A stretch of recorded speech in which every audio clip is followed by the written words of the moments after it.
Hello, and welcome to Horror Movies and Shit. I'm your host, Jim, and with me as always is... Not the person who screws up calendar invites, aka Mark. That is true. That is true. I screwed up two of them, and we had to scramble to reschedule, but we got it done. So Asia Brito Guerrero will be recording with us next week, and then Edmund Stone will be the week of April 7th. And then do we have some other podcast? We do. We have a couple of friends across the pond that are launching their very first podcast episode the last week of April.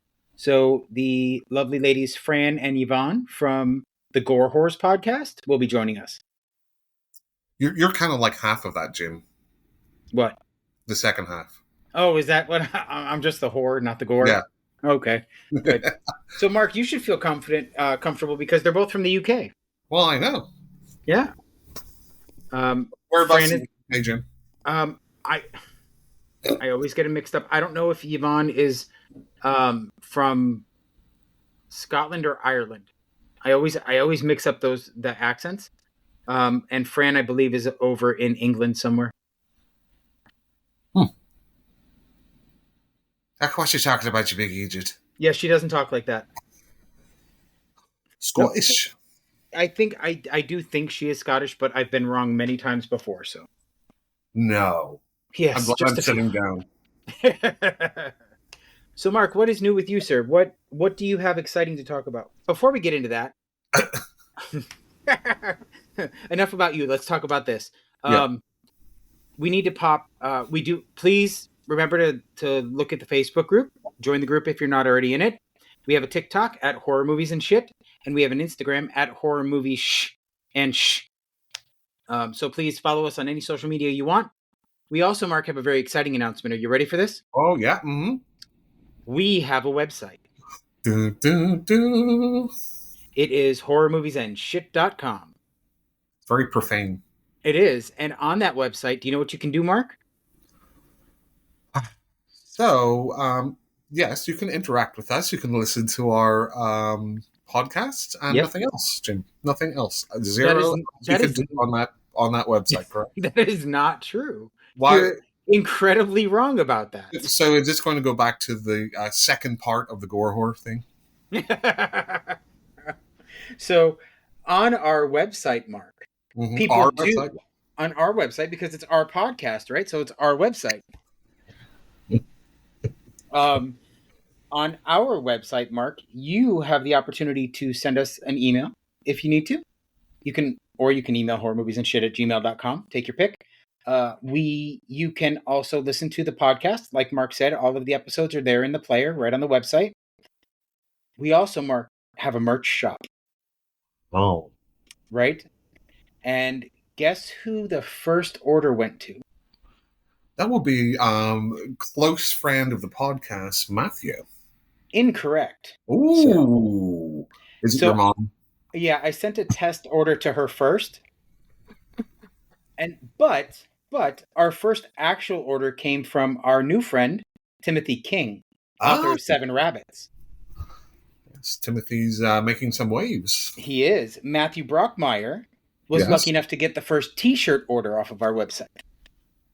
And we're sharing the spoils of victory, Jim. Is this what I'm hearing? We will once we recoup the cost of the website and the merchandise shop. Sure. I'm just kidding. I mean, no, of course, we don't do this for money or anything. Because, like, if you've listened to us, like, obviously, not professional, but we don't. Right, and one of us is already rich and the other one's broke, so you know. Can you stop trying to make me jealous of all your money, Jim? My money. Mm-hmm. I'm not the one that had a yacht. It wasn't a yacht. So, Mark, it's been a long time since it's been just the two of us, huh? Just the two of us. I was singing that in my head. Just the two of us. And so Mark, that's where everybody presses stop. Exactly. So the first thing I want to do, Mark, is I want to say thank you to all the fantastic people we've met along the way so far. Mm-hmm. We're now up to 50 episodes, I believe. once we publish this episode. So it's been a fantastic 2.5 years, whatever it's been.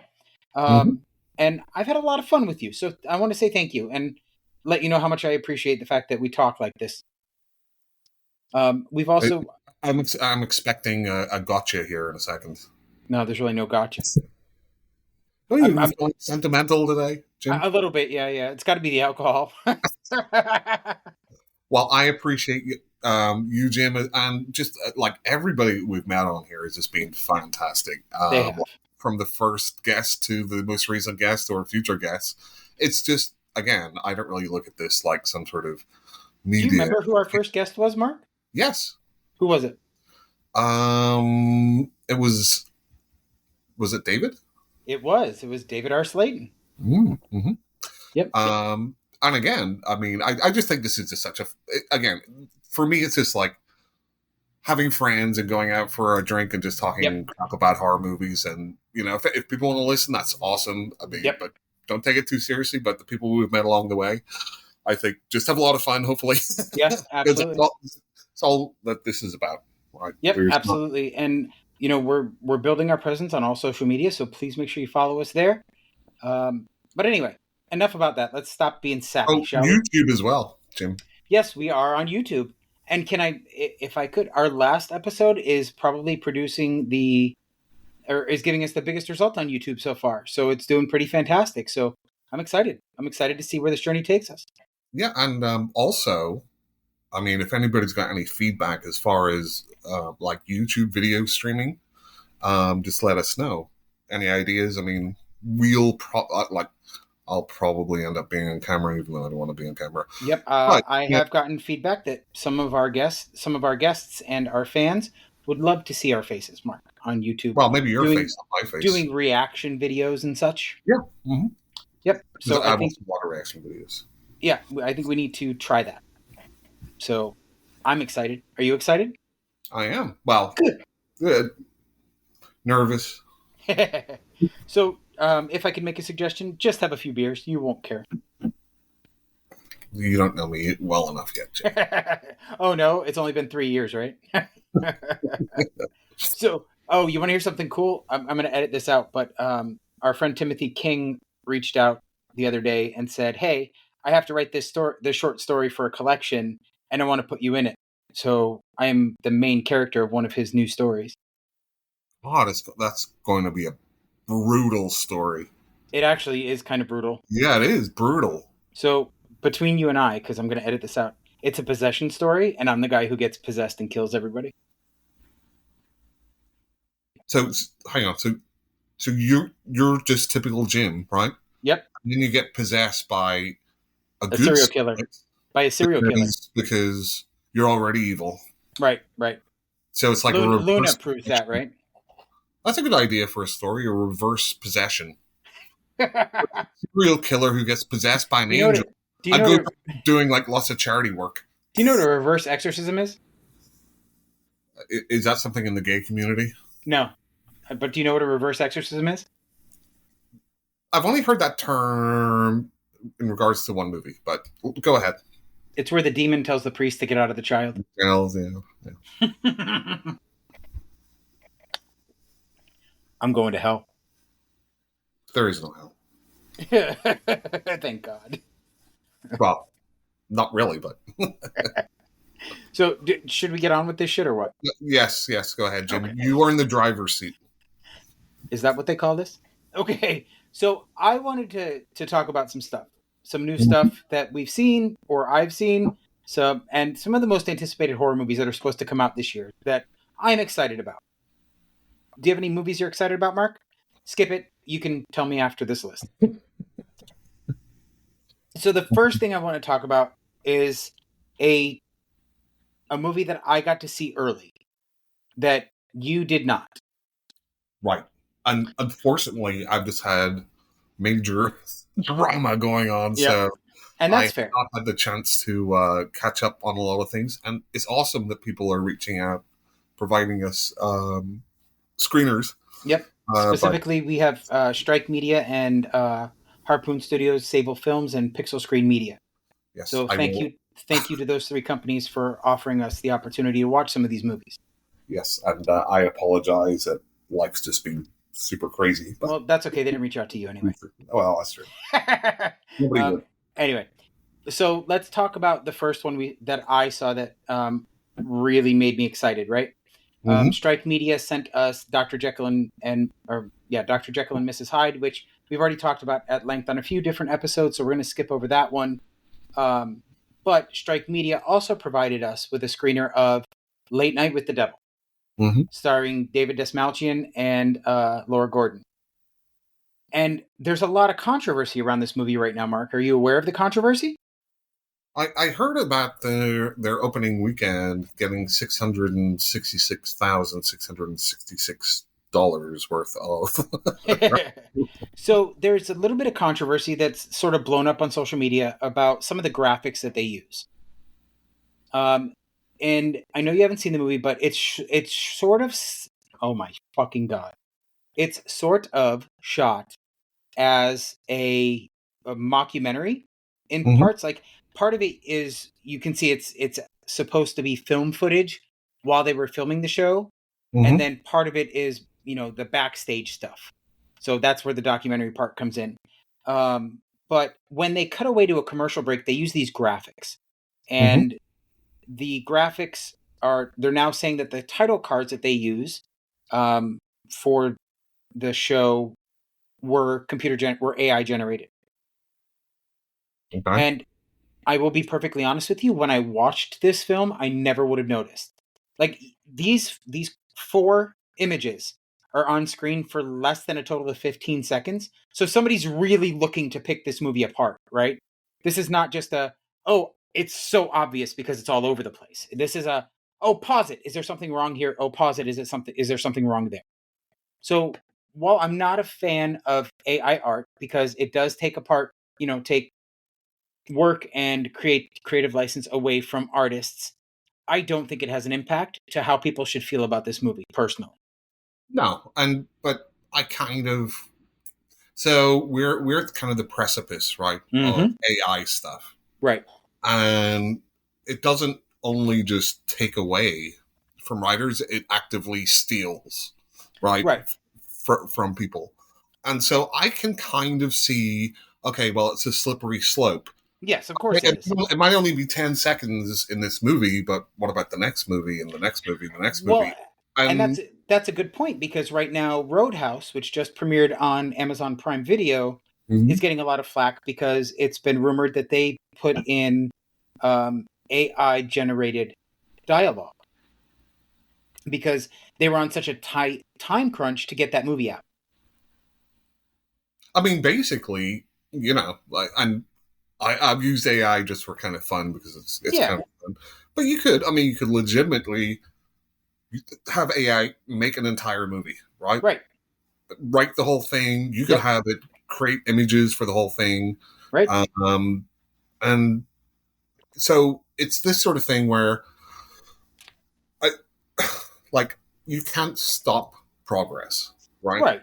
Whether it's good or bad. And of course. I think this is, but I think also at a certain point that AI might run out of things to use because nobody's creating anything independently anymore.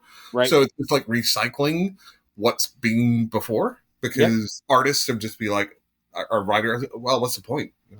Right. There was a story. What was it about?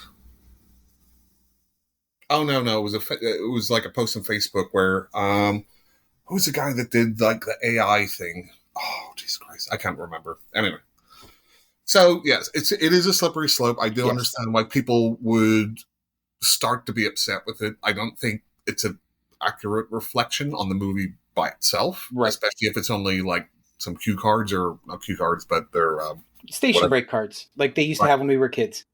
I can see the concern, but I wouldn't. It almost reminds me of whenever CGI started. Right. Remember, like, a lot of people were like, "Oh my God, this is just computer stuff. It looks crap. You're going to be putting practical effects people out of work." Right. And it's just garbage. So now we have entire movies which are just CGI, basically. And people love them. Cue Morbius, and it's more than fun. Jurassic Park. I mean, they're all over the place. Jurassic Park, I think, was the first movie where it really shined.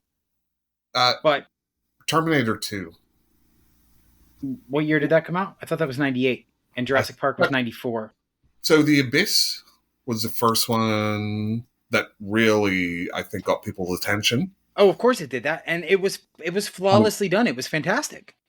I mean, you look at it now; it's not great, but I mean, you couldn't do a practical effect for that. Mm-mm. So then Terminator 2 again, where James Cameron's being at the front of a lot of these things. He was at the front of like 3D revival and all that sort of stuff. Yeah.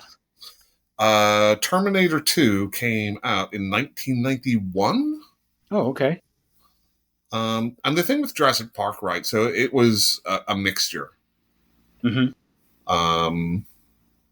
Jurassic Park came out in 1993. So really, I would say like Terminator 2 is probably if you had like an epoch, Jim, of when something started to getting people's attention. Mm-hmm. Probably Terminator 2. But anyway, so I digress. So it's like, do you fight the AI and say anything with AI is crap because it is stealing from actual legitimate artists? Do you say, well, it's going to happen anyway, so kind of have to roll with the punches? And again, the market's going to decide. I think that's the way it's going to be, right? And whether it's right or wrong, mm-hmm. That's the way I think it's going to be. I personally, I'm a little fearful of AI as far as removing people from certainly entertainment media. And Mark, yes. Do you fear Cyberdyne Systems? Is that really the crux of your issue? I'm actually looking forward to our robot overlords. You're saying that now just so they're nice to you, aren't you? But it's almost like, you could even take it back further, like in the Industrial Revolution, right? So they were saying, machines will take away jobs from people, which it did. It did. But it also created jobs in different areas where people coming up with the words. So I don't know. Anyway. Okay, so let's get back to the movie, shall we?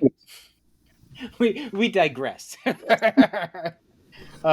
anyway, this movie did a fantastic job of capturing the feel of a late 70s talk show. Like the color palette was on point, the wardrobe, the hairstyles, it all felt so organic. They did a phenomenal job. And I'm not going to spoil it for anybody because it's a brand new movie, but when I tell you that this movie goes balls to the wall in the third act, and it's only 128 minutes, I believe. So it's not a long movie. It is so well paced and so fantastic. I've one problem with one character. I don't understand his purpose in the film, but other than that, I really love this movie. I think it's probably going to be one of my top picks for the year. And I think I mentioned this before. It sounds like the BBC show they did called Ghost Watch. You know what? I keep hearing about that because I think it's on Prime now. Oh yeah, or it's on some streaming service. I think. And a lot of people have been talking about it lately. Yeah, I mean, and that was kind of the more modern day version of War of the Worlds, the radio one, right? It didn't cause all that panic that people talk about. Yep. That's just not true. But this caused like a whole bunch of people to be calling in, complaining about the BBC. A lot of people thought it was real because they had legitimate, anchors or people that did serious work, right? Right. On screen presenting this. And they were presenting it as if it was real. Right. Which is the genius of it. I mean, I didn't see it at the time for whatever reason. Watching it now, it's kind of a little goofy. Right. But it's hard to put yourself back into, I think it was 92. Right. So it was just after the 80s and the mindset of some people who are not like horror nerds either. Yeah. Who are just like, oh, okay, this is a fun Halloween thing. And then it's like real. Oh my God. Right. So yeah, so that's what that movie gave me the impression of. So I don't know if that's what it is. Maybe you want to watch that Ghost Watch and see if they. I do. I put it on my list for the week, so hopefully I'll get to it this week. Because it looks interesting, and I've heard. I think I've seen like 3 different people post about it this week alone. So, you ready for the next movie? I am. So the next movie just came out. I have not seen it yet, but I'm excited to see it because of all the hype I'm hearing about it. It's Immaculate with Sydney Sweeney. Yes. So I don't know if you know this, Mark, but Sydney Sweeney actually auditioned for this movie 10 years ago when she was 16. I have not seen anything with her in it. I haven't either, but she auditioned for this film when she was 16, and then it sort of just died, right? But now that she's gotten a little more popular, she decided, I want to make this film. So she reached out. She became a producer. She raised some of the capital for it.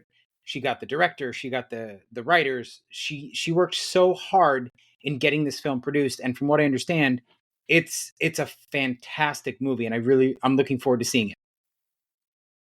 Yeah, so I saw that come up. Like I really hadn't heard of it, but I was looking at what was coming out, like just in my local movie theater. Right. Like what's that? And then Sydney Sweeney. I'm like, okay, what's that? Okay. So I looked it up. Yeah, I mean, it looks interesting. I kind of like those types of movies. Yep. So, and I know they've done some good marketing because they put like some people have been complaining about how blasphemous it is. Yes, so I was just going to bring that up. There's been a lot of talk lately about how it is a liberal mouthpiece saying that people on the right only expect women to be vessels for children. Well, I mean, that's kind of no, that's a different podcast, Mark. But anyway, blasphemy is a victimless crime, Jim. That's Thoughts? True. So anyway, you ready for the next film? Can you tell I'm trying to stay apolitical here? So before we go on, there was a movie which I hadn't heard about at all. Again, I was just looking and I was like, oh, let's go see this. But again, just life got in the way. Yeah. And I didn't want to read anything more about it. And it's a movie called Stop Motion. So, I skipped over that one because it's been out for a few weeks. I have not seen it. It looks interesting. Have you seen it? No. Okay. Again, I think it's a Shudder one, so I think it'll be on Shudder soon. Yeah, I think it comes out, in April, if I'm not mistaken. I sometimes like just going to the movies. If there's a movie I've never heard of, and it's got an interesting kind of premise.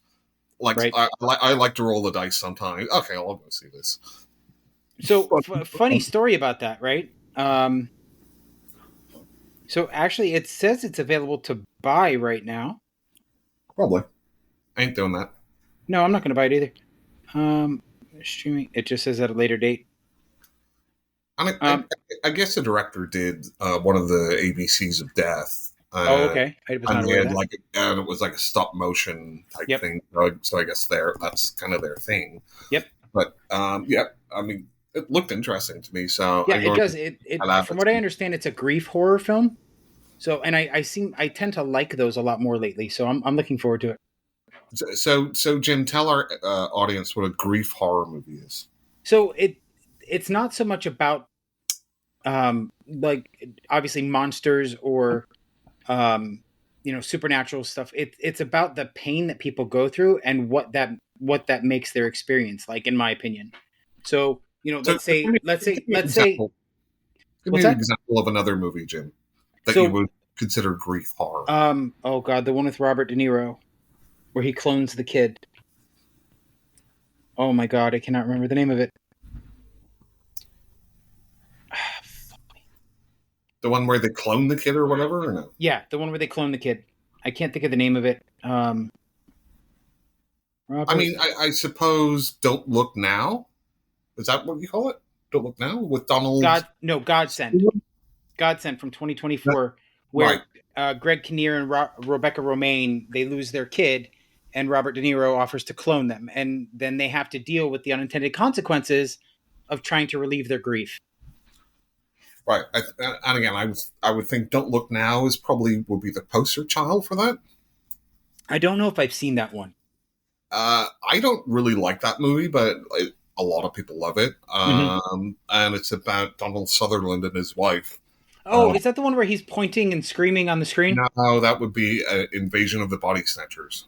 Oh, I thought that was Don't Look Now. But anyway, I'm familiar with the poster. I'm not familiar with the movie. I don't think I've seen the movie. Where their daughters die, but they go, I think it's to Venice. And they think that they see her, like this little kid in like this red coat. Right. But then there's a twist in it. I don't really like it, but a lot of it is just about their grief. Right. And I think that's because you get the realness. Everybody can relate to grief, right? So Changeling, Jim. Fuck the Changeling. It sucks. That's all about grief. It is not all about grief. What's it all about then? It's about a man who cannot. Actually, to be honest, it may be about grief. I honestly don't know because I hate the movie. I'm not going to lie. I'm not going to make anything up. I really did not like the movie. Well, so I don't care. It opens up with one of with the his family. Being run over by a truck. And I guess Hereditary would be I think would be a good example because a lot of the horror happens to the family after the daughter dies, right? And that's when, and the most relatable part of that movie is what Toni Collette goes through after the death of her daughter. I swear, one of the most like cringeworthy things in all of horror movies is that discussion around the dinner table. Yes, because it feels so real. Right, because you can't get away from it. You cannot escape grief. You have to deal with it. And that's the most uncomfortable position to be in. So remind me a bit later, Mark, as we're recording, to talk to you about the most uncomfortable movie I've ever seen. Does it have a lot of naked women in it, Jim? No, just one. And she's naked a lot. Is it, what do you call it? Is it a space movie? No. So it's not, it's not Barbarella. Your favorite director, Toby Hooper, Life Force. No, it's not Life Force. Well, you said there's like a woman she's naked in it a lot. Yeah, but we'll talk about it after. Okay. So anyway, now it doesn't matter. Yeah, we can talk about it now. So I watched last week, or maybe it was the week before, Mark, and we didn't get a chance to talk about it when Chuck was on. The Greasy Strangler. Oh yeah. Mm-hmm. That is the most fucking uncomfortable thing I've ever watched in my life. That old man with his 14-inch dick hanging out, or his son with his micro penis, and the girlfriend making her ass sing. Like, it's just, it's an exercise in what is it going to take to make you turn away? And I mean, I couldn't turn it off. I watched the whole damn thing, but I still don't know how I feel about it. And you get to meet the cast soon. She will be there, yes, and I'll be able to say, "Oh, can you make your ass sing for me?" No, I think one of the guys, or maybe both the guys, are going to be there too. Oh my god! Again, I watched probably 30 minutes of it, and then I didn't turn it off because I just wasn't in the mood for it again, because it's like Napoleon Dynamite. Like, it's kind of so feel like it's quirky. Even the way they film it, like quirky characters. Yep. And I just wasn't in the mood for it, but I've never gone back to it. I kind of liked it because it was weird, but I've never gone back. Yeah, anyway, so I digress. So next up on our list, Mark, is The First Omen. Mm-hmm. So this looks interesting. I've never really been a big Omen fan. They're just not my kind of movie. I'd never felt the draw that a lot of people that really love this movie feel, right? But I know in the trailer, I've seen the nods to when the nun hangs herself or throws herself off the building. No. What? You mean like from the original one? It was her. Yeah, from the original. They recreate it in this one. Babysitter person. Whoever it was. Mm-hmm. Yep. Just before we get a barrage of emails correcting you as normal, Jim. Of course, because I'm such a neophyte. So anyway, I'm looking forward to the first Omen, but I don't know that I'm going to wind up seeing it in theaters. I'll probably just wait for streaming because, like I said, I'm not the biggest fan of the franchise. So I kind of find like the first movies, like 1 to 3, although 3's a little weirder than the first 2, I think. That the 3's the one with Sam Neill, right? Right. Okay. But it's like 1 and 2 certainly are like comfort food. It's like if it's raining on a Sunday and it's on TV, yep, I'll watch it and it's like, okay, that's fine. I mean, I like it enough. Did you care for 4? I have not seen the 4th one because I heard it was absolutely terrible. In fact, it's a made-for-TV movie. It's not great at all. I heard somebody saying Exorcist 2 was a better movie. Mm-hmm. I would not disagree. Have you seen the remake? I have not. No, I did not see the one with Julia Stiles. No, I have not. It was okay, but forgettable. Yeah. So this one, again, it's like, I know you want to like milk that cow some more. Right? It's, I think almost the worst one is like Texas Chainsaw Massacre, which I think I think another one's coming out. It's like, holy fuck, just come up with something new. I know what you're doing. Right. I know it's got some brand recognition. Yep. Please, please, please, just make something new. I mean, I don't mind rebooting some stuff or whatever, but don't make that like that's the only thing that comes out in theaters now. So let's talk about the next one then, which is a remake or a reimagining, if you will, of a movie from 1936.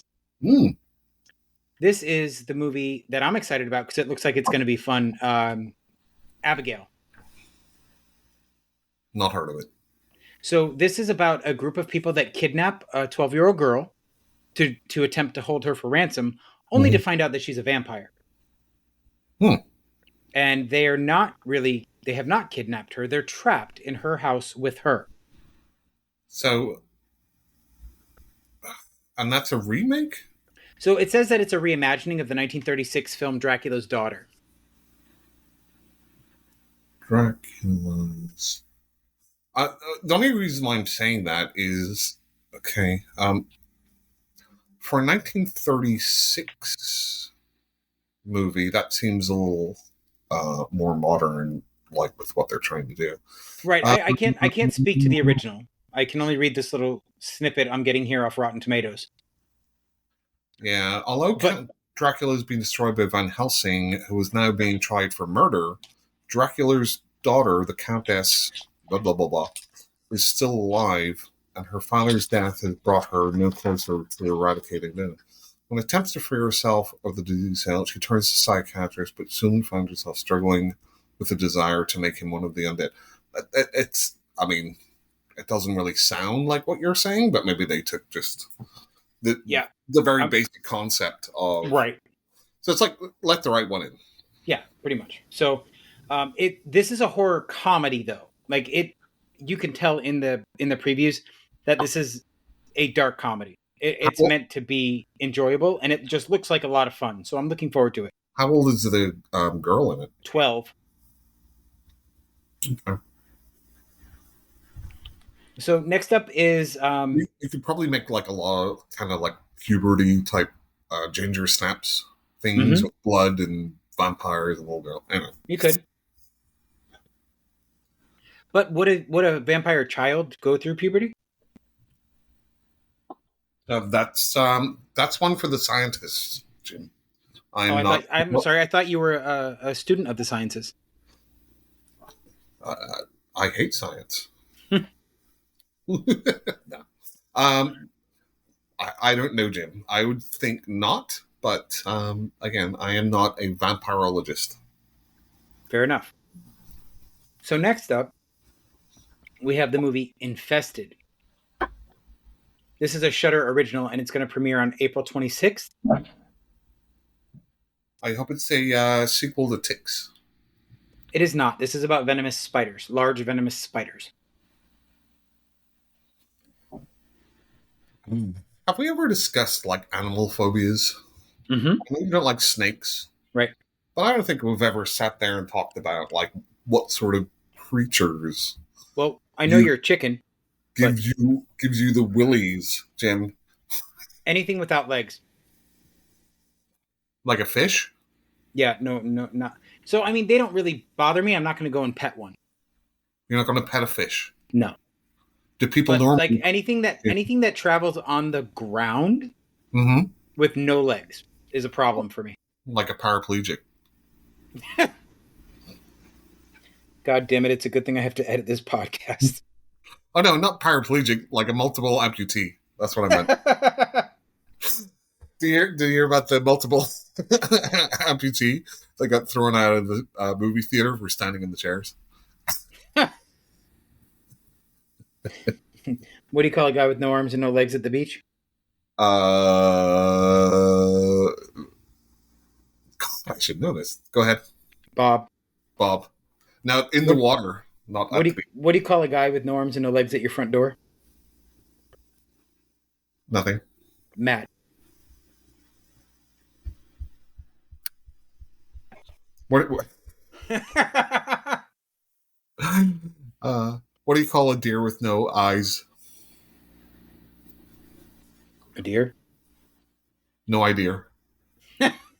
What do you call a deer with no eyes and no legs? No idea. Still no idea. Leaving this gold, Jim. It's gold. So next up we have a movie coming out on May 3rd called Cuckoo. I know nothing about this movie. Sounds nuts to me. Cuckoo. So this stars Hunter Schafer as a rebellious teen named Gretchen, who moves with her father's new family to live in a German mountain resort run by a mysterious caretaker who takes an unusual interest in Gretchen. Oh my fucking God. Unusual interest in Gretchen's mute half-sister. This is a setup for a blood-soaked mind bender that ratchets up to 11 and never looks back. Okay, that sounds interesting. I mean, it could be. I need to watch the trailer. You want to watch the trailer, Mark? Sure. Hold on, let me share my screen.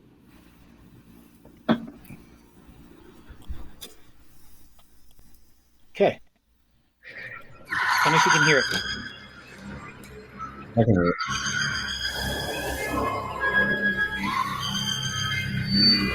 Giving you the chance to be of great use in our quest for preservation.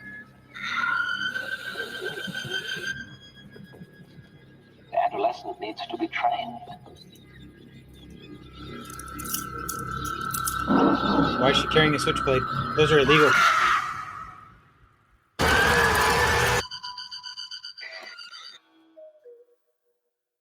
What was on her hand?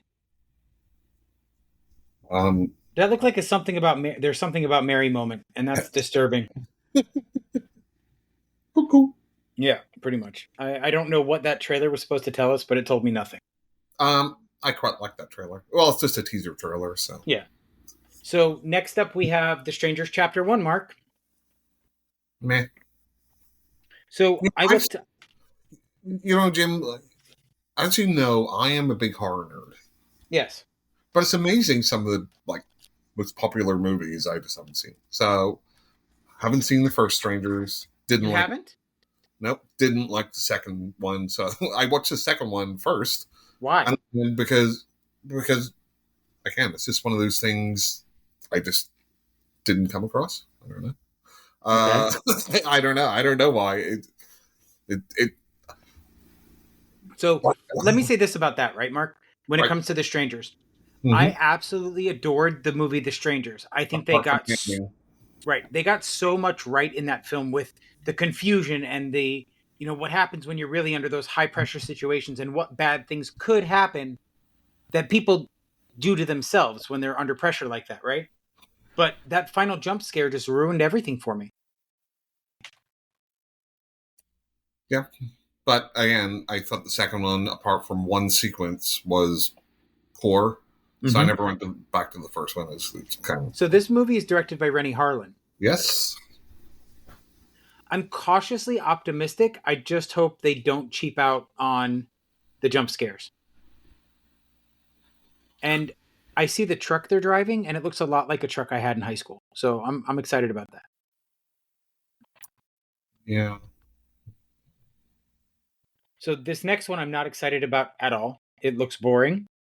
Oh, by Ishana Night Shyamalan? How did you know? Are you looking at Rotten Tomatoes?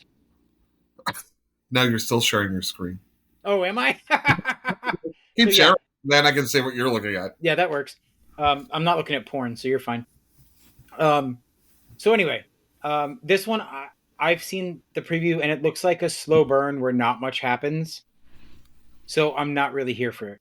I'm not looking forward to this one at all. Have you seen the trailer? Jim, what's your favorite slow burn horror movie?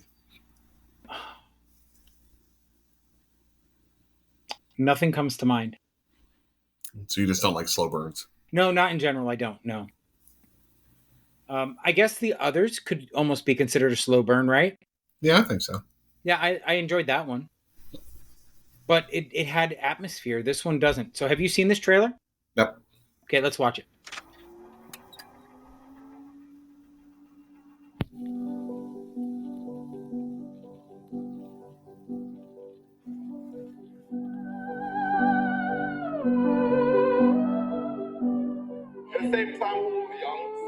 Hey, Mark, it's the lady I thought was Sally Hardesty.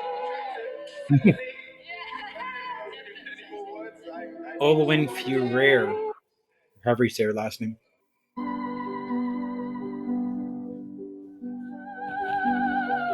I mean, I do love Dakota Fanning. What is this place? Who are you? We're just like you. Lost.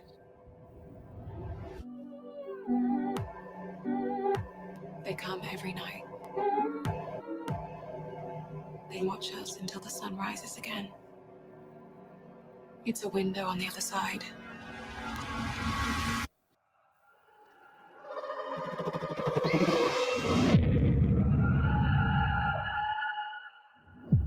They'll be very interested in someone new.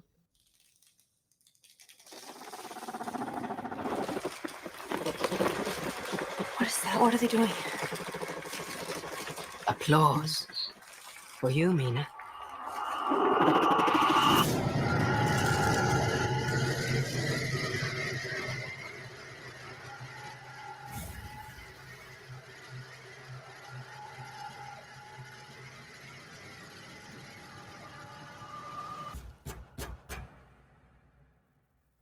Don't you want to know what they are? It's impossible.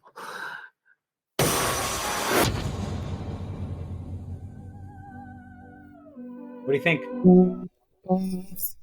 So it definitely gives off kind of like the A24 type art house-ish vibes.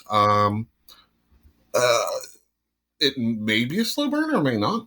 It probably is, like from that trailer. Yeah, it has the feeling that there's not really going to be much of a payoff, and I can't deal with when there's no payoff. Like a slow burn is okay when there's something that I'm looking forward to, but I don't see anything in this that I'm looking forward to.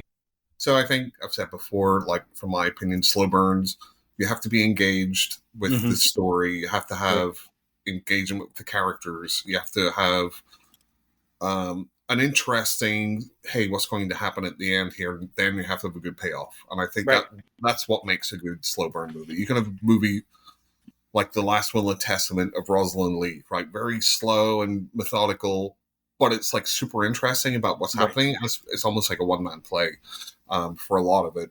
And then it has a really good ending. So, yeah. Have you seen the trailer for Quiet Place Day One? No. So I really like this actress, Lupita. I'm not even going to try and pronounce her last name because I'm going to butcher it. But this looks like it could be... Yeah. And I love Jaimin Hansu. These other two guys, I probably know their face. I don't know their names. But like, I saw her in Little Monsters, and she was fantastic. Like, I absolutely adored her in that movie. So, have you seen this trailer yet or no? No. Cool. Okay. Here we go. Oh, Krasinski's back in it, is he? In flashbacks. He's so pretty. He is? Yes.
Man, those two together.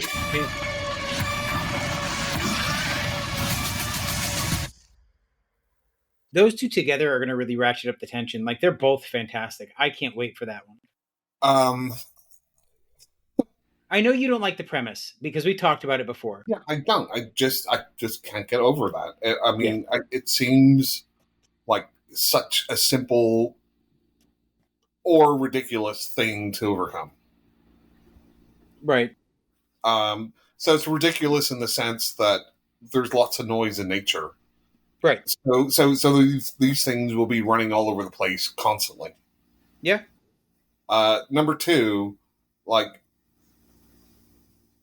and I feel there's no consistency because people are talking out in the open, and then they're like whispering, and it's just all for the thing. I also think that the aliens are very like generic Cloverfield ripoffs. Mm-hmm. But again, that's just, it's just me. Sometimes you just can't get over a concept, right? And that's entirely fair because we all have movies that do that to us, right? That we just can't get beyond one little issue with the movie, and it just ruins the whole experience for us. And don't get me wrong. I mean, there's good actors in it. It's well directed, but it's just like I just can't. It's just not for you. I mean, it's not even like The Happening, right. Which has got a similar sort of premise. Kind of. That's just hilarious. Right. I can give that one a pass. Right. Okay, so next up we have Longlegs. Have you seen this trailer? Nope. Okay, here we go. I think this is a spider one. Nobody really knows what it's about.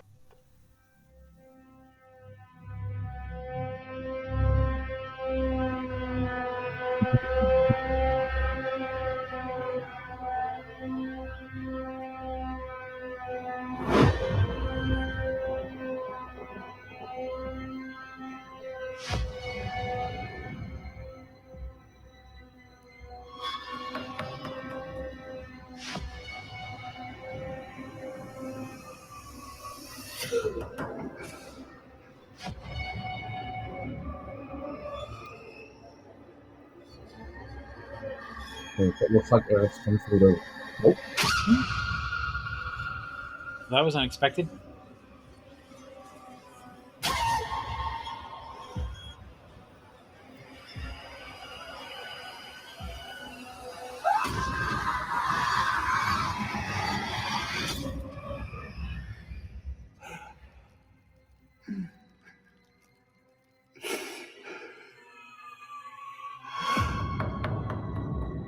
Oh, Nicolas Cage. Yep. So I'll be honest. To me, it looks a little culty, right? So I'm here for that. It looks good.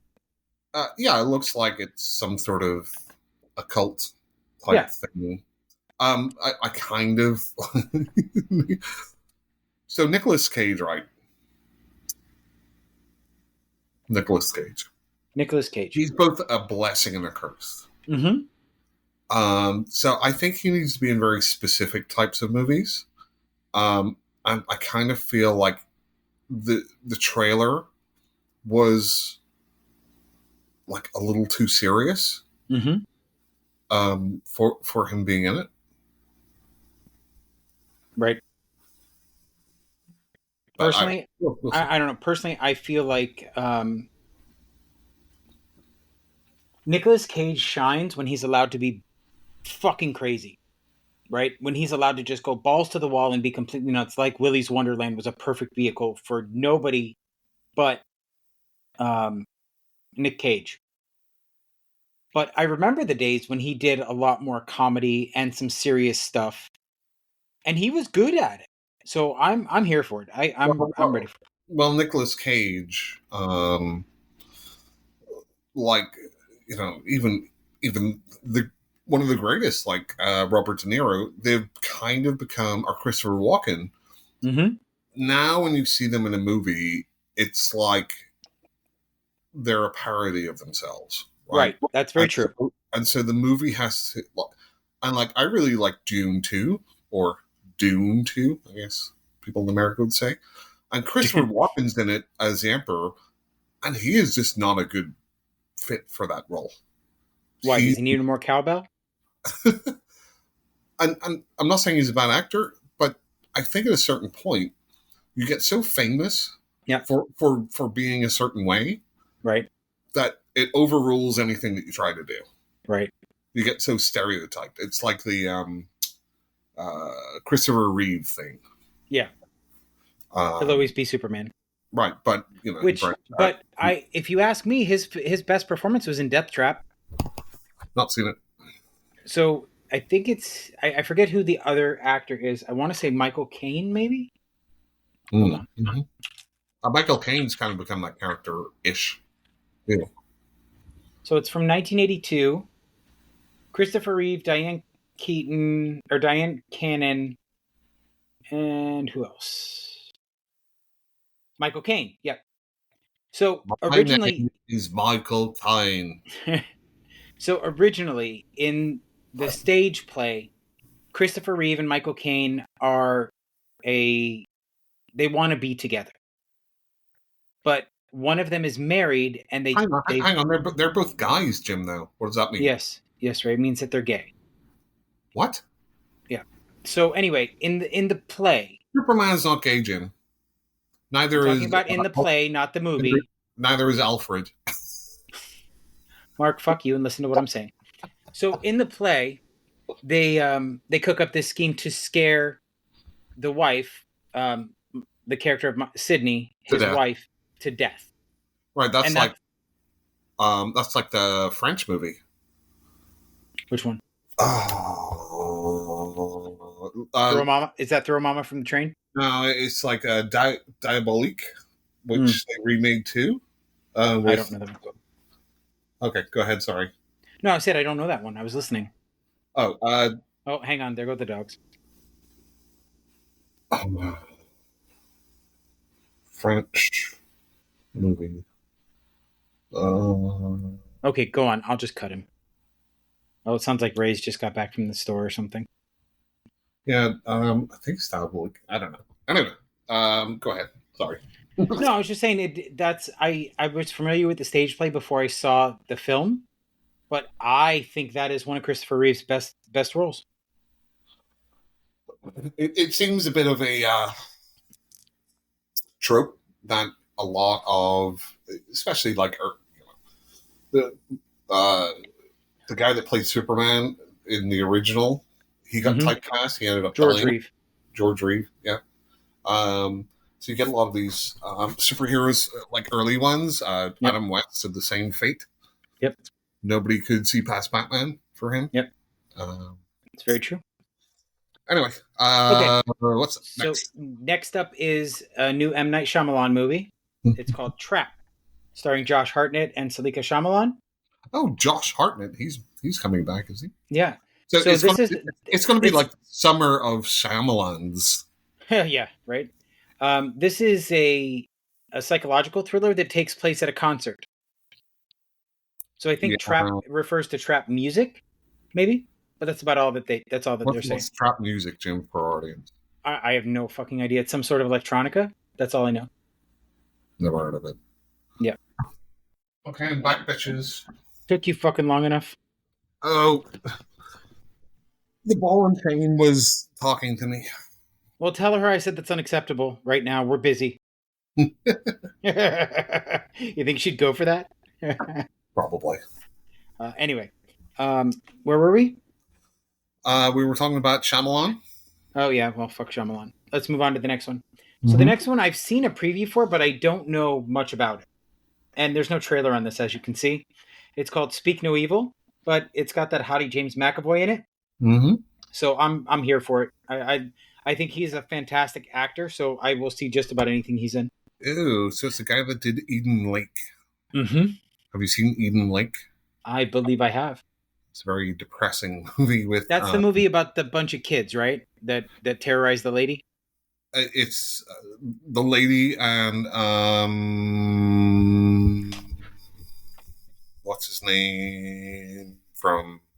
Played Magneto... and was David in Prometheus. Oh, David Fassbender? Mm-hmm. Michael Fassbender. That's what I meant. Yeah. You know, it's weird. I just saw an interview with him. I didn't realize he was Irish. Really? I thought he was English because, like, every role I've seen him in, he's got an English accent, right? But no, he's and I guess his mother's Northern Irish. Nice. So anyway, love him. Anyway, so because James McAvoy's in it, and it's a guy that's done Eden Lake, and maybe we need to look up this Danish movie that it's based on. 2020. Seen in the photo above. So I guess that's this movie here. I don't know what it is though. Maybe it's by the same name. We'll have to look it up and find out. But anyway, next up, Mark, have you seen the teaser trailer for this yet? I have. And what did you? So before we start, Horror Movies and Shit TikTok has a post about this teaser trailer where I watch it with our TikTok audience. But this is Alien Romulus, done by Fede Alvarez. I am so fucking excited for this movie. Like, it really looks like they're taking it back to basics, and we will be getting the brutal aliens we deserve. So apparently it's still going to be connected with some way to, like, Prometheus and Covenant, right? That's what I've heard. But it's going to be more... I mean, to me, it looks more... So the timeline for this film takes place between Alien and Aliens. Right, but I think there's still supposed to be some sort of ties. I'm sure there will be, but it's not. It doesn't. Right. And so what it looks like to me, because it's on a space station, right? It looks like Alien and Aliens put together, right? Yeah. In a confined place with multiple aliens. Yep. Looks beautiful. I almost want to not get excited about it. Right. Because I feel it could, a movie can be terrible. Yeah, so. It could be. But I'm, unlike when Covenant came out, I am excited after seeing the teaser trailer for this because the face huggers look fucking brutal. I was super excited after watching the trailer for Covenant. Yeah, I was not. Because it sounded like, if you take yourself back to that time, right? A lot of people had an issue with Prometheus. Of course, because is this an alien movie or is it not? It's kind of ish alien, sort of. And then they dropped the trailer for Covenant, which was much more alien focused in that trailer. Right. And okay, they're getting back to that. But no, it was more a sequel to Prometheus than an alien movie. Right. Even though they had some more of the aliens. And none of that makes any sense in the timeline of any of this. Right. It doesn't make any sense to me. Right. But this one, so here's a weird thing. Mm-hmm. You know, they have the main actress is kind of like that last shot. It's like a Ripley shot. Yeah. I kind of wish it wasn't a woman. Okay, I mean, that's fair. No, just because... No, but I want more lead female actors. But I just feel it's like a trope. Because they did it with the character in Covenant. Right. It was like the alien... I would say clone, because we'll go back to Alien Resurrection. Right. But you know what I liked about like certain sequels, like Predator 2? Mm-hmm. So Danny Glover, although he's a guy, seemed totally different from Arnold Schwarzenegger. Right. So you had some sort of, and then you go to Prey, right? Right. So you have like totally different protagonists. Mm-hmm. I just feel maybe a little lazy if it's just, again, like another Ripley-esque character. I am the exact opposite of you, and if it follows the formula, I will be okay with it. It's just, I don't want to say pandering, because I think. Well, you and I have very. Go ahead. Well, I think what Ripley did as a character, and it was a great choice to have a woman, and specifically Sigourney Weaver, right, in that role. It like really redefined, especially coming into the 80s. And then with Aliens, she kind of even went further, Yep. busting that mold of hey, it's the man has to rescue everyone, right? Right. And I think there was some great themes about motherhood, especially in the second one. But those were lost until you got to see the director's cut. Like, I didn't know that she was a mother. No. Even if you didn't know that.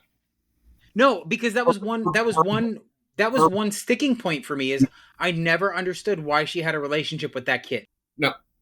Well, okay. Number one, that's weird.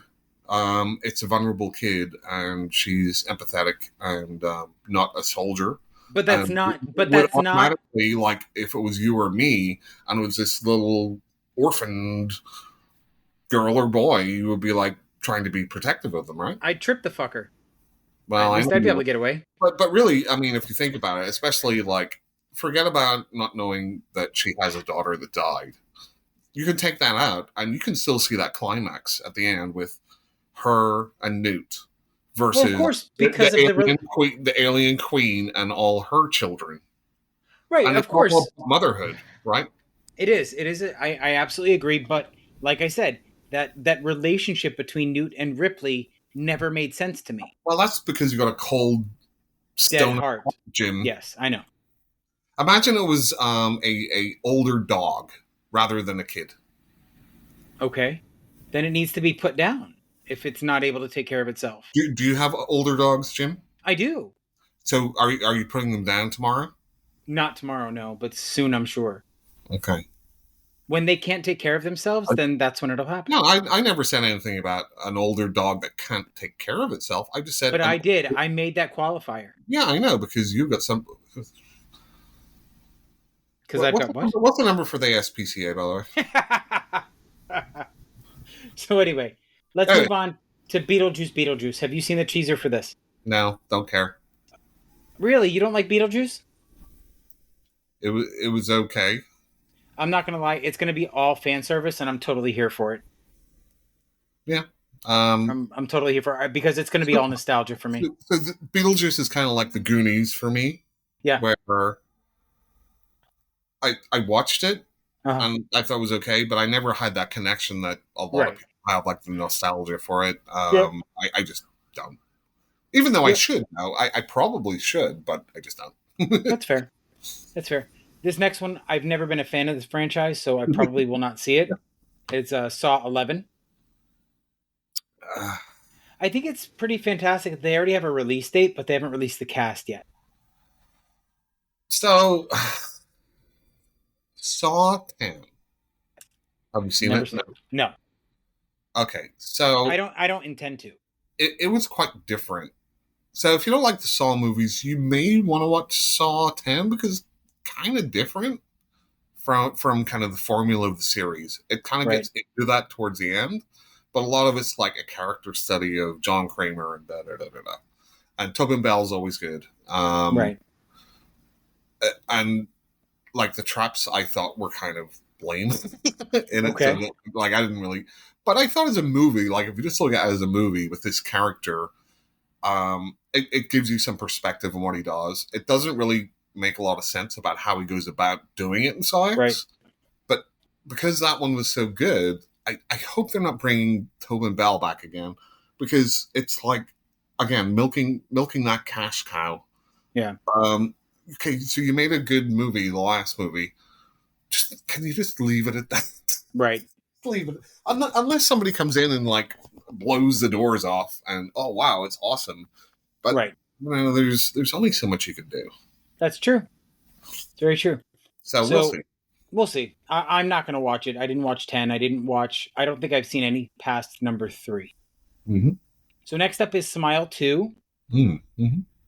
I'm not really on board because I didn't think Smile pushed it far enough. They could have done so much more with it. So I'm not really on board with this one. I thought Smile, while it was good enough for a one-time watch. It wasn't terrible.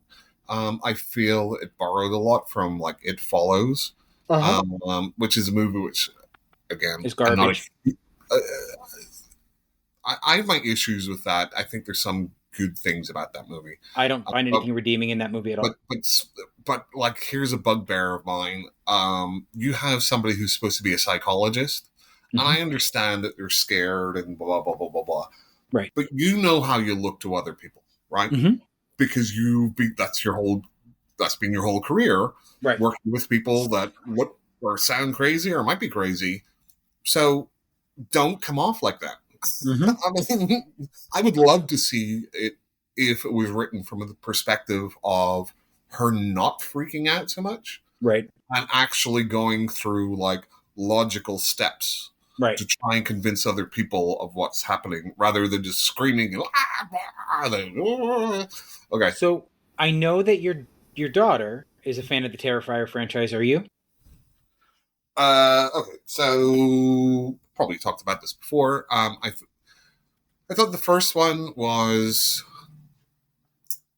fun enough. I like the over the top gore stuff. I like Art the Clown as a character because he's kind of funny. And kind of creepy. I don't like when slasher movies start using guns. I just it's right. Weird. I think Terrifier 2 is a better movie, but it was so goddamn bloated, and it felt like it went on forever. Right. But again, it's brutal. So at the same time, where like I'll see the third one. I don't know if I'll see it in the movie theater, but right. Good on them for making something that's absolutely kind of like gross and disgusting for a lot of people into something kind of mainstreamish. Do you want to see this teaser? Sure. Okay.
Him?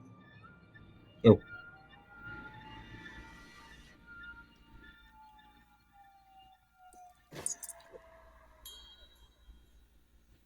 So, what did you think? I think it looks fun. I hope it's just not 2.5 hours long. Yeah, no kidding. I know a lot of people got upset about that trailer because people are fucking pussies and don't understand. Fiction is different from real life. Right. Oh no, he's going to kill a kid. Okay, it's not. Hey everyone, art's not real. Right. It's an actor. It's okay. You're going to be okay. So next up is a Lee Whannell movie, or Whannell. I don't know how to pronounce his last name. Whannell. They're doing a remake of The Wolfman. Yeah, I heard about this. Are you excited? No. Why? I mean, it's been done to death, right? I mean, how many werewolf movies do we have? We have the Wolfman with. They already remade it with with Benicio del Toro, right? Yeah. So now they're doing it again. I don't know. I mean, I would. What it sounds like. It looks like he's going to reinvent the 19. I'm excited about it. I like werewolf movies, unlike you heathen. What the fuck are you talking about? So I'm looking forward to it. I really am. So I guess what they're trying to do here is they're trying to do like Leigh Whannell's versions of the classic Universal monsters. Right? Yeah. Because he did The Invisible Man. He did. Which I liked until kind of like the last third. Yep. And then, so he's doing The Wolfman. Right. So I guess they're trying to do some sort of, because the dark Universal things flopped after Tom Cruise's The Mummy. It was not a good movie. I guess they're trying to do something with Leigh Whannell. Maybe. But, I mean, we'll see. I'll watch it. I mean, yeah. What about the Nosferatu remake?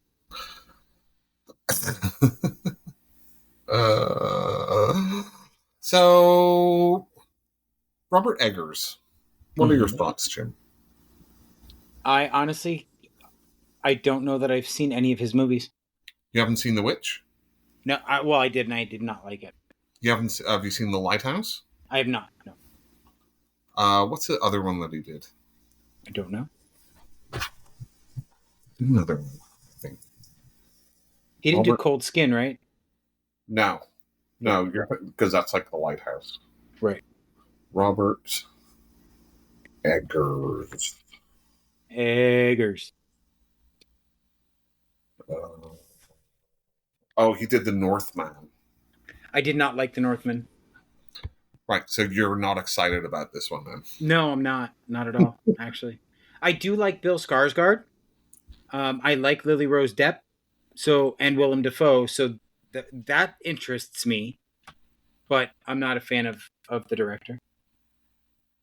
Is it the direction, or is it kind of how he does his movies overall? It's more the storytelling that I tend to have an issue with. It seems to be needlessly drawn out, and it just never grabs me. Okay. Yeah, I think. What about you? Are you a fan?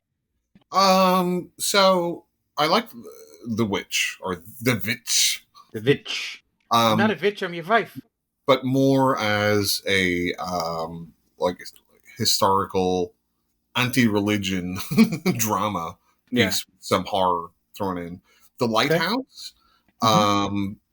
So I think that's a very funny movie, but I wonder if it's supposed to be that funny, or I just find it that funny. But I think it's supposed to be funny. Yeah, it must be. I'll be honest with you. The reason I avoided that movie is Robert Pattinson. He was great in it. I'm not debating that, but I have a serious hump I can't get over after the Twilight. There's some actors you just hate, Jim. And it's not that I hate him. I legitimately I have a hump that I have to get over with him having been in the Twilight films. Then you shouldn't have watched the Twilight movies, Jim. I had to because somebody I live with was obsessed with them. So there's only one room in your house? At that time, we only had one TV. No, there's only one room. No, there's a few others. Right, so you could have walked out. I could have, but I didn't. So Mark, you haven't seen The Batman? No, I have not. He's very good in that too. Fair enough. So Mark, now we're on to our What You've Watched segment.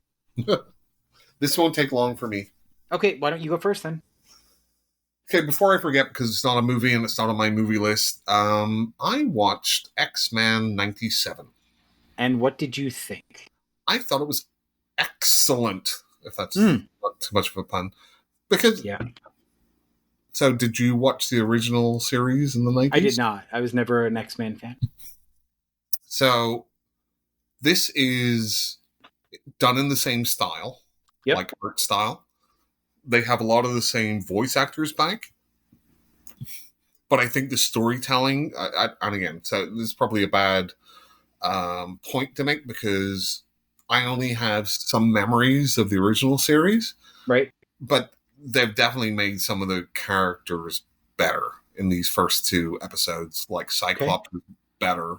Cyclops Cyclops has always been a bit cucked in a lot of like the movies and stuff. And he's really a good, strong character. Storm the same way. You know who I never saw a whole lot of in X-Men that I thought was an interesting character is Gambit. Mm-hmm.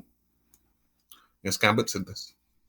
Gambit may be coming back in Deadpool and Wolverine, I'm thinking. And I'm wondering if it's going to be, what's his name? Magic Mike guy. You probably like him. Channing Tatum? Yeah. Because he's kind of like the same way Ryan Reynolds always wanted to be Deadpool. Mm-hmm. He's always wanted to be Gambit. Okay. So I'm wondering if he's going to make an appearance. But yeah, I mean, you should watch it. First 2 episodes. They're only like 20 minutes each. I might do that. Throw them on in the background. Speaking of superheroes, so on your high recommendation, Jim. My high recommendation, not if it's a superhero. Aquaman 2. That was not my high recommendation because I did not like that movie. I mean, I like Jason Momoa, but the rest of the cast, and I like Patrick Wilson. Yeah. But it just wasn't a great movie. That movie had about as much heart and emotion in it as Nicole Kidman's face since all of her plastic surgery. Okay, so like it solved one of the problems that I had with the first Aquaman movie. What? Which is the first Aquaman movie had too many different plots. And they were all putting them together. This one at least streamlined that. Okay. But it could and again, this is James Wan, right? So a director I like. You could, like you're saying, it's almost like they all knew this is the end of the DCEU. Yep. So we don't really care. Yep. So I think a lot of that came across when you're watching. I agree. I think the CGI for DCEU was actually pretty great in some areas. And then in some areas it was kind of like, Yeah. I don't know about that. What I do like, because I like Patrick Wilson as an actor. Right. I like him, and I thought it was the best part of the movie. Mm-hmm. Him and Jason Momoa kind of like bantering back and forth. Yeah, I agree. It almost made it a buddy comedy. Yeah, I thought that was good. I thought it was an interesting move with everything that happened to what's her face? Amber Heard. Mm-hmm. That like they introduced her by using her her powers to like squirt urine on this. like I'm just sitting there like, like she's shitting his bed, right? And that was the whole thing. And this is how you're introducing the like the actress, right? And like, I try not to get involved because who cares unless they're right. Like awful, whatever. But like that's the way you kind of introduce a character. Like really. Right. That's like if Trump was on there and they did the same thing. Yeah, I'm just saying. But no, anyway. Next. Okay, so Aquaman 2, I think they solve a lot of problems, but it's just it was just unfulfilling. And to bring back the same antagonist, mm-hmm. And then have I'm going to kill Aquaman's family because he killed my dad. Remember the last movie, that was the whole thing about that movie, right? Now I'm going to do it again, and I'm so angry. But I'm going to wait 6 months because I got this new trident, and right. Then I'm going to kill the dad, but I'm not going to kill him. Oh no, I'm going to stab him and say, "Oh, you're going to live long enough so that Aquaman can see you die," and then he doesn't die. Like, like, what? Who's writing this? Like I don't understand. It's like there was zero stakes. Right. That was the other thing. It's like at no point did I feel any of the characters were in any actual danger. Right. The last thing, because I've been trying to educate my son on movies. Yep. So we watched First Blood, the first Rambo movie. Okay. I thought that's what you meant when you said First Blood, but I'm just checking. Okay. And once again, I think this is one of the best action movies ever made. And why? I think why? Yeah, I'm asking legitimately. Like, what about it makes you think that? I'm not being facetious. Okay, so have you seen it? I have, yeah. Okay. So basically, what it does, right? You have Rambo. Yeah, John Rambo. Sympathetic.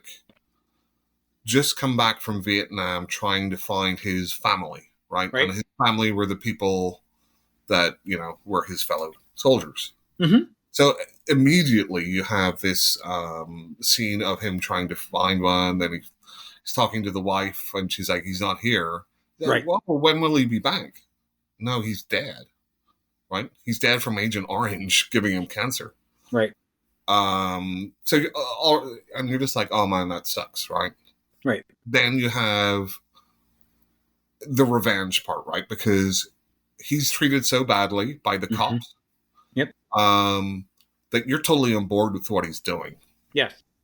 But there's even a point, and this is where it kind of differs from, say, like Commando or any one of these, where it's just like a straight action revenge, right? Right. Blow stuff up, just kill people willy-nilly, whatever.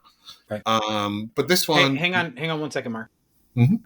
So this one you have, actual PTSD right, shown in a movie. This is early 80s, probably before, that was...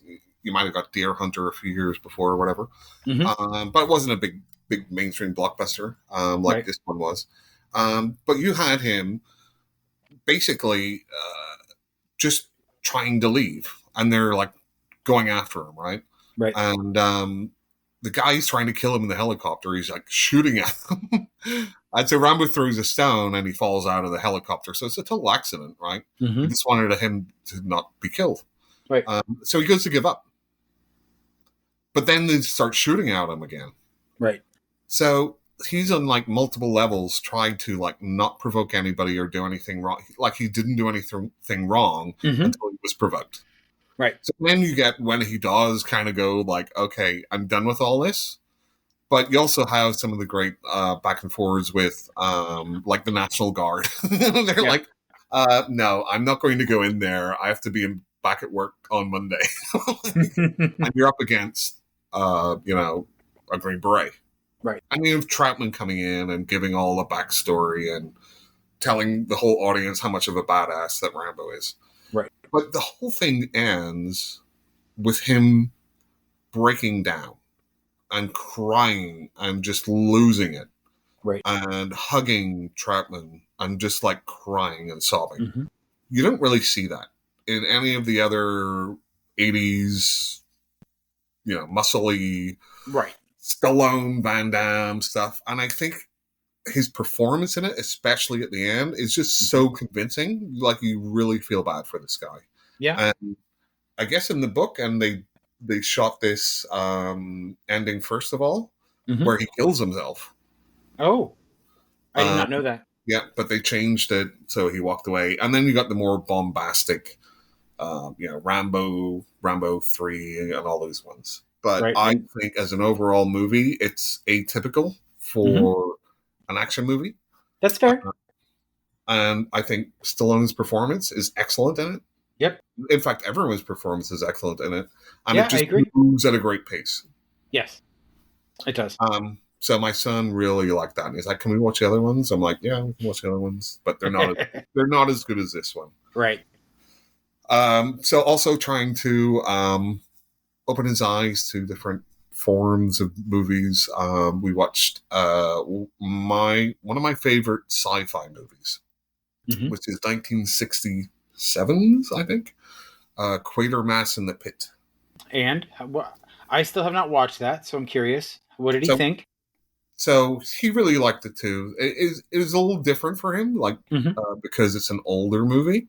Right. Obviously, some of the effects and even some of the acting's a little campy now. But there's so many great ideas in that movie. I mean, it really is like you talk about, the theory of relativity and everything getting combined into one, right? Right. This one really does combine everything from aliens, evolution, psychic powers, ghosts, goblins, the devil, and in one movie. Right. And there's probably stuff I've left out too. Cults, hive minds. So it's essentially every horror movie trope or subgenre rolled into one movie. It's like if you had a unified explanation about how these things have happened, and giving like a scientific explanation behind it.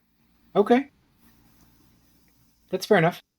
So yes, it's one of my favorite. If people haven't seen it, you should definitely. I have not seen it, so I'm one of those people. Yep. That's it. Okay, so we already talked about one of the big ones, Late Night with the Devil. We talked about it earlier. I did, however, get a chance to see 2 more screeners. I saw a Tubi original on my own that I just happened to discover. But the first thing I want to talk about is a book that I read, Mark. And yes, it was an Audible book, but I still say I read it, even though I really listened to it. I do the same thing, yes. Anyway, this book is called Ride, and it is by Erica Summers and H.M. Wohl, W-O-H-L. So this book, when I tell you it's disgusting, is so gross. Parts of it are so disgusting that I gagged. But you follow this character named Garrett, and Garrett is essentially broke, and he's trying to make his rent.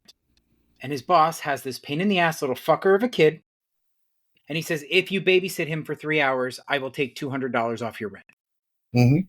We can't get a babysitter anymore. Nobody will come through. So he says, okay, fine, I'll do it because I need $200 taken off my rent. So he goes over, and the kid is a total shit. The kid's name is Hamilton. And they have a back and forth, and then at some point, Garrett falls asleep on the couch. And when he wakes up, Hamilton had stuck a worm in his ear.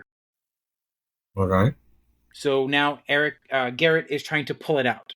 And it's not any worm. It's a prehistoric worm that the father was studying, and they know nothing about it. So he's trying to pull it out, and the worm pulls apart. The head is stuck in his ear. Forgive the pun, but it worms its way into his brain and expels a bunch of eggs. So now man's got baby worms crawling all through his body. And they cause him to go insane, literally. Like he starts being hypersensitive to sound, and when he's overstimulated, he has to kill something. He has to make it quiet by any means necessary. When I tell you this book became brutal, there's even a scene of necrophilia. It was absolutely disgusting, and I loved every minute of it. And Jim, that's weird from you because you're a big wuss. I am, and this is probably on the more extreme side of what I've read so far.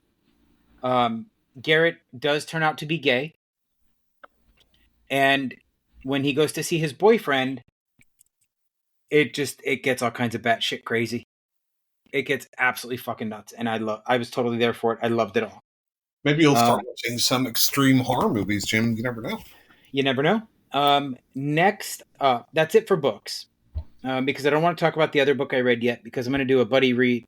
I'm doing a buddy read with our friend Tim King, and we're both going to post a video on the same day about the book.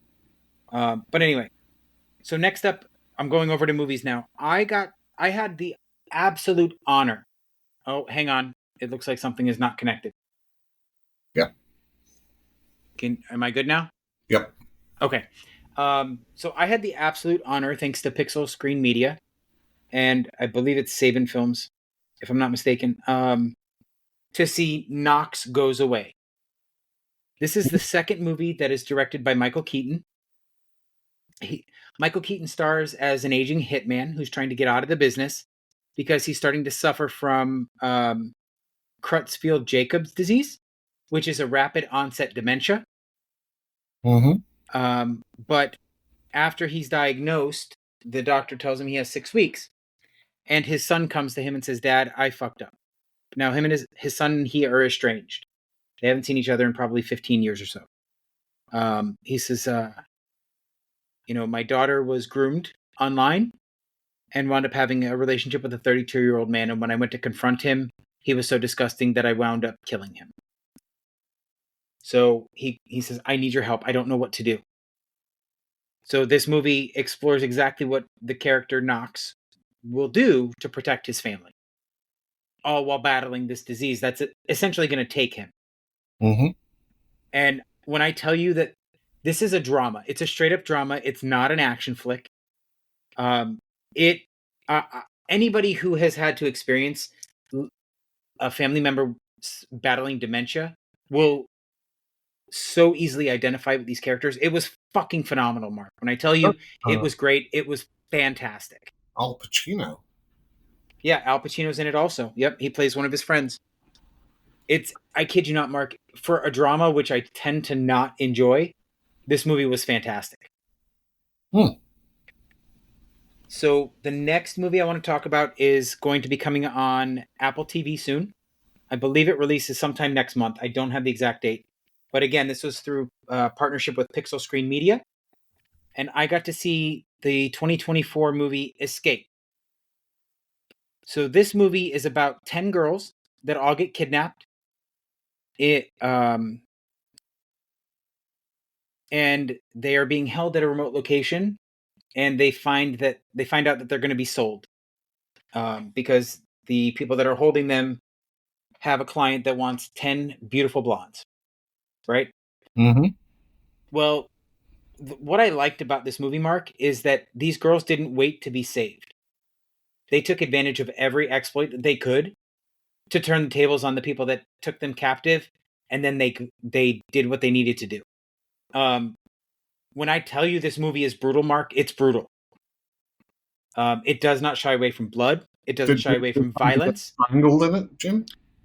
Yes, somebody does get strangled. Wow, that is brutal. Yeah, but mostly I'm talking about like the girl that falls on a piece of rebar, or the guy that gets a fork to the eye, or the guy that gets his head bashed in with a rock. Like it's bloody, it's gory. There's only one thing that I didn't understand about this movie, and maybe somebody will see it on Apple TV and be able to shed some light, is like 30% of the men in this film have canker sores all over their mouth. Or not canker sores, cold sores. Canker sores on the inside. I wouldn't see those. Cold sores, either on their lip or all around the outside of their mouth. And they never explain why.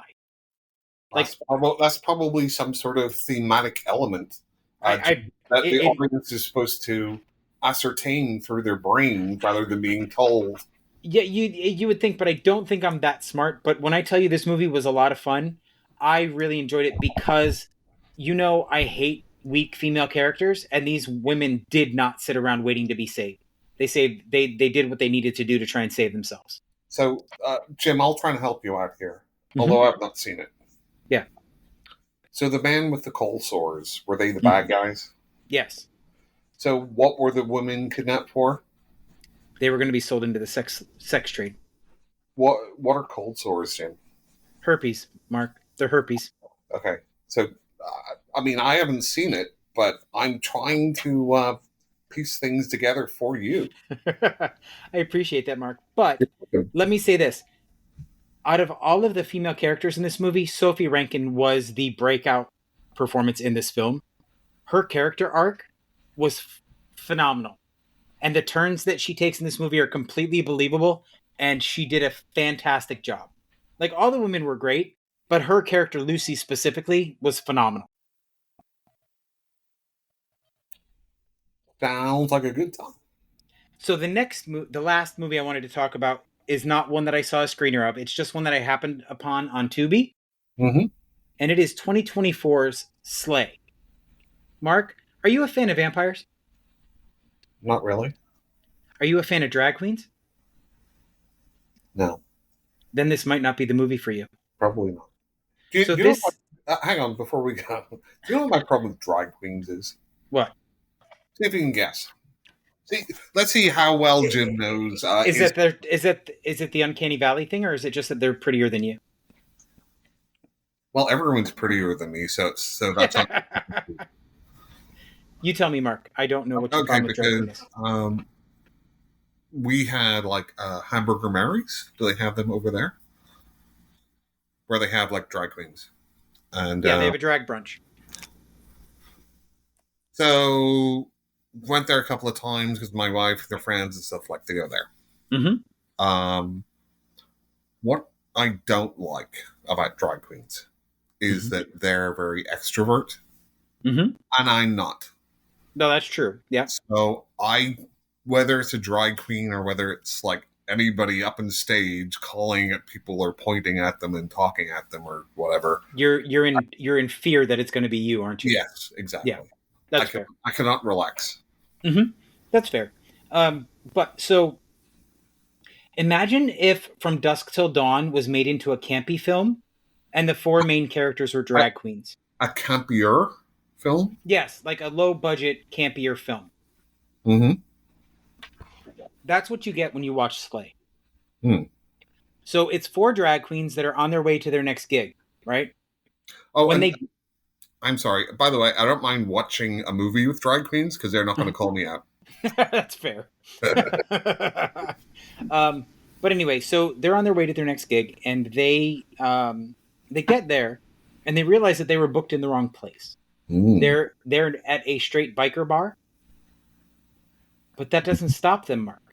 They're still going to perform because they're consummate professionals. You know what this sounds like? Also, have you seen The Green Room? No. With Patrick Stewart? No. So it's also what's that guy who got killed got crushed by his car? Looks like Paul Walker? No, it was Yelton. Anton Yelton. Anton Yelton.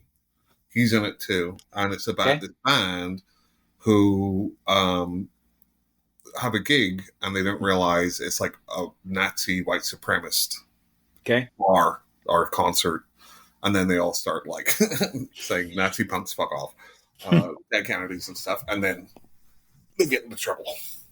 So this movie, so they get to the bar and they decide they're still going to do their show, and they deal with local, like it's a small town, it's a biker bar, you get the stuff. What I will say is this movie is not winning any awards, but it is so much fun. Like I had a blast watching this film. The things that they can do in heels, I can't do in regular shoes. And they just embraced it. They just had a blast with it. Like you could tell they were having fun. So if you like campy, if you like low budget, this is definitely a great film. I thought it was fantastic. Very cool. That's it for me, Mark. Jim. Yeah. I've just come across something. Oh God. So I'm looking at our Facebook group, which everyone should go and join. Right. I see. You can also follow our Instagram and our TikTok. I see we have a new member there, Jim. That we do. Who you know pretty well. Yes, we do. She was on my live the other night on TikTok. So should I ask this person any questions about the entity? I mean, you could, but I do have a response that I'm supposed to give you in regards to that. I'd chosen not to because I didn't think you deserved it. Oh, what do you mean you deserve it? So I'm supposed to tell you that my mom only ever showed me horror movies. Yeah. As a child because I would not hug her. And she thought that if I got scared, I would hold on to her. Holy shit, Jim. This is like a new level of pediatric help. So I wonder if we have any psychiatrists or psychologists or who listen to us, because maybe we should invite one of them on. No. So you wouldn't hug your mom because she was a woman, right? No. And then she forced you to watch Ghost Rape so that you would hug her. Am I getting this right? No, you're not getting any of this right. Okay, so you wouldn't hug your own mother, so she forced you to watch a ghost rape a woman in hopes That would turn young Jim into somebody who loved their mother. Yeah. See, this is why I didn't want to give you this answer. No, every time you give me more insight, Jim, I understand a little bit more about you. Do you? This makes a lot of sense.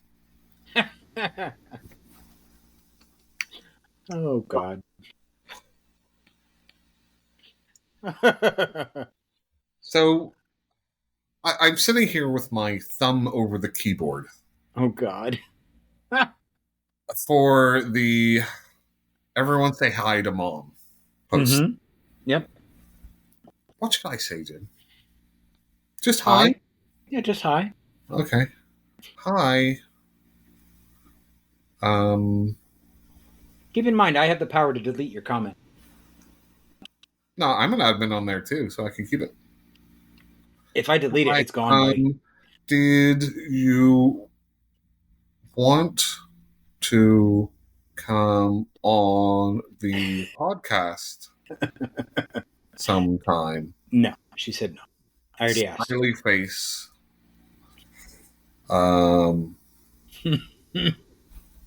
Okay, smiley face. I'll do a grin. A grin's better. Okay, that works. Okay, sent. I look forward to the response. You're a funny guy. So, Mark, that's all I have for today. How about you? On that bombshell, we should probably just say goodbye. Okay. So, again, everybody, go to the website. Check out the merch if you're so inclined. If not, that's okay. But it's just another place to find our podcast, so you can stream all the episodes right on the website. It's horrormoviesandshit.com. Yeah. Plus, leave us any feedback if you have any questions. If you want to come on, just let us know. Yep. There will eventually be a guest submission form on there when I get around to creating it. That sounds very formal. Well, I don't expect. I generally reach out to guests and fuck up their. Well, I know you stalk people. That's slightly different. Maybe if you'd hugged your mom when you were younger. Maybe that's the root of all my problems. I think so. Should just hug my mom. Okay. So everybody hug your mom if she's still around. Yeah, hug your moms if you have one. Yeah. Well, everyone has one, whether they're here or not, Jim. That's true. Yeah. Anyway. Mark, have a great night. Jim, goodbye. We'll talk soon. Bye, everyone.